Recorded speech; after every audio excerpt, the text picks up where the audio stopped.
कांवड़ यात्रा जो सावन के पवित्र महीने में शिव भक्तों की आस्था और भक्ति का प्रतीक मानी जाती, वो इस बार हंगामे, तोड़फोड़ और हिंसा की वजह से सुर्खियों में। हरिद्वार की सड़कों से लेकर दिल्ली के गलियारों तक कुछ ऐसी घटनाएं हुई जिन्होंने इस पवित्र यात्रा की शांति को तार तार कर दिया। दुकानों में तोड़फोड़, गाड़ियों पर हमले और यहाँ तक कि दिल्ली में हत्याकांड तक। ये सब क्या है? आस्था के नाम पर ये गुंडागर्दी क्यों?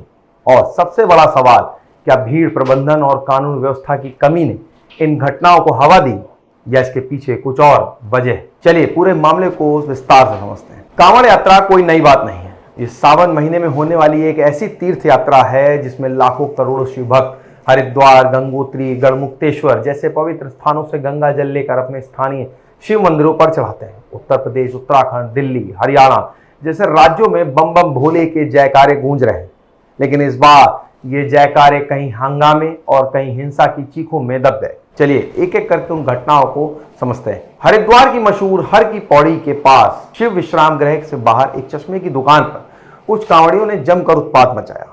मामूली कहासुनी के बाद इन लोगों ने दुकानों में लाठी डंडों से तोड़फोड़ कर दी। कांच टूटे, सामान बिखराव, दुकानदार की हालत खराब। वीडियो सोशल मीडिया पर वायरल हो गया जिसमें साफ दिख रहा है कि कांवड़िए दुकान को तहस नहस कर रहे हैं। पुलिस ने तुरंत मौके पर पहुंच के 2 कांवड़ियों को हिरासत में ले लिया, लेकिन दुकानदार ने अभी तक लिखित शिकायत नहीं की, जिसके बाद आगे की कार्रवाई की बात कही जा रही। स्थानीय व्यापारियों में गुस्सा है। उन्होंने बाजार बंद करने की धमकी दी है क्योंकि ऐसी घटनाएं उनके लिए नुकसान का सबब बन रही। व्यापारियों का कहना है कि कांवड़ियों का ये रवैया हरिद्वार के माहौल को खराब कर रहा है। वहीं उत्तर प्रदेश के मुजफ्फरनगर में एक बाइक सवार से टक्कर के बाद कांवड़ियों ने मारपीट की, गाड़ियों में तोड़फोड़ की। एक ढाबे पर खाने में प्याज का टुकड़ा मिलने की वजह से भी हंगामा हुआ और पुलिस ने अज्ञात कांवड़ियों पर मुकदमा दर्ज कर लिया। मुजफ्फरनगर कांवड़ यात्रा एक बड़ा पड़ाव है जहां लाखों कांवड़िए गुजरते हैं, लेकिन यहां हर साल ऐसी घटनाएं सामने आती जो कानून व्यवस्था के लिए चुनौती बनती।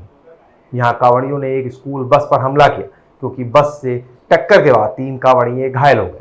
बस के शीशे तोड़े गए और बच्चों को डर के मारे घर भेजना पड़ा। दिल्ली के तिलक नगर में एक मामूली झगड़े ने खूनी रूप ले लिया। कांवड़ यात्रा के रास्ते पर गिलास गिरने की बात को लेकर 2 दोस्तों की चाकू मारकर हत्या कर दी। ये घटना इतनी गंभीर थी कि पूरे इलाके में सनसनी मचा दी। इस हत्याकांड ने कांवड़ यात्रा की छवि पर गहरा धब्बा लगाया। लोग सवाल उठा रहे कि आस्था के इस उत्सव में ऐसी हिंसा कैसे हो सकती है। वहीं समाजवादी पार्टी के सांसद राजीव राय ने कांवड़ यात्रा को लेकर एक बयान दिया जिसने और हंगामा खड़ा कर दिया। उन्होंने कहा कि बेरोजगारी की वजह से युवा बड़ी संख्या में कांवड़ यात्रा में हिस्सा ले रहे हैं क्योंकि उनके पास काम नहीं, समय बहुत है। इस बयान ने बीजेपी और हिंदू संगठनों को नाराज कर दिया और इस आस्था का अपमान बताया। बाद में राजीव राय ने सफाई दी कि उनका इरादा कांवड़ियों की भावनाओं को ठेस पहुंचाना नहीं था। उन्होंने कहा कि ये मैंने नहीं कहा कि सारे कांवड़िए बेरोजगार, मेरा मतलब था कि बेरोजगारी एक बड़ी समस्या है और सरकार को युवाओं के लिए रोजगार के अवसर बढ़ाने चाहिए। लेकिन तब तक विवाद बढ़ चुका था और सोशल मीडिया पर उनकी जमकर आलोचना हो रही। अब सवाल यह है कि आखिर कांवड़ यात्रा में यह बवाल क्यों मच रहा है? क्या सिर्फ भीड़ प्रबंधन की कमी है या कुछ और गहरी वजह?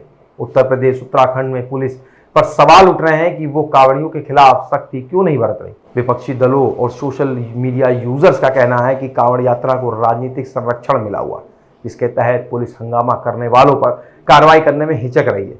हंगामा करने वालों पर बिना किसी सियासत की कार्रवाई होनी चाहिए। पुलिस को ये दिखाना होगा कि आस्था के नाम पर गुंडागर्दी बर्दाश्त नहीं की जाएगी। कांवड़ यात्रा शिव भक्त का एक अनमोल उत्सव है, लेकिन इसके आड़ में होने वाला हंगामा और हिंसा न सिर्फ इसकी पवित्रता को ठेस पहुंचा रहा बल्कि समाज में तनाव भी बढ़ा रहा है। हरिद्वार की दुकान में तोड़फोड़ से लेकर दिल्ली के हत्याकांड तक ये घटनाएं हमें सोचने पर मजबूर कर रही हैं कि क्या हमारी आस्था में एकजुटता करने की बजाय बांट रही। प्रशासन, कांवड़िए और स्थानीय लोग सबको मिलकर इस यात्रा को फिर से सम्मान और शांति लौटानी हो, तभी बम बम भोले का जयकारा सच्चे मायने में गूंजेगा। तो आज के वीडियो में इतना ही। इस वीडियो को लाइक करें, शेयर करें और चैनल को सब्सक्राइब नहीं किया हो तो आज ही करें। मिलेंगे एक नए वीडियो के साथ। नमस्कार।